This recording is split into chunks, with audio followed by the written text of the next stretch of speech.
I'm John Fluellen, and we're here at Armstrong's Transmission Shop today talking about powder coated wheels against painted wheels. Right now, we have powder coated wheels right here, and what makes it the difference between powder coat and painted wheels is that powder coat is actually electrostatically charged onto the wheel, and after it's done that, it's put into an oven and baked. The pros for having powder coated wheels: they last longer, they look better, and they're easier to clean. The damage you have here and around here, you don't have to prep the entire wheel. You don't have to scuff it down.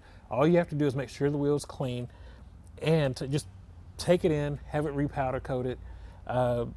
It's a little more expensive. Actually, it's a lot more expensive than just painted wheels, but you have the durability, you have the shine, the ease of cleaning them.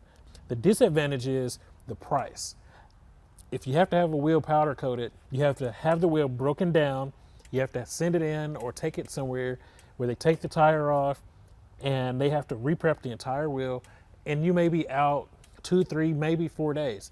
It depends on the type of wheel. Some places you can get it done in a day. Unlike a painted wheel, if you're at home, you don't have to break the wheel down, you don't have to take it anywhere. With some sandpaper and some paint and a little bit of clear coat, you can do this at home, in your garage, or out in the driveway in a few hours. If you want to go the low-cost route, painted wheels are the way to go. I'm John Fluellen, answering your automotive questions. Until next time, we'll see you soon.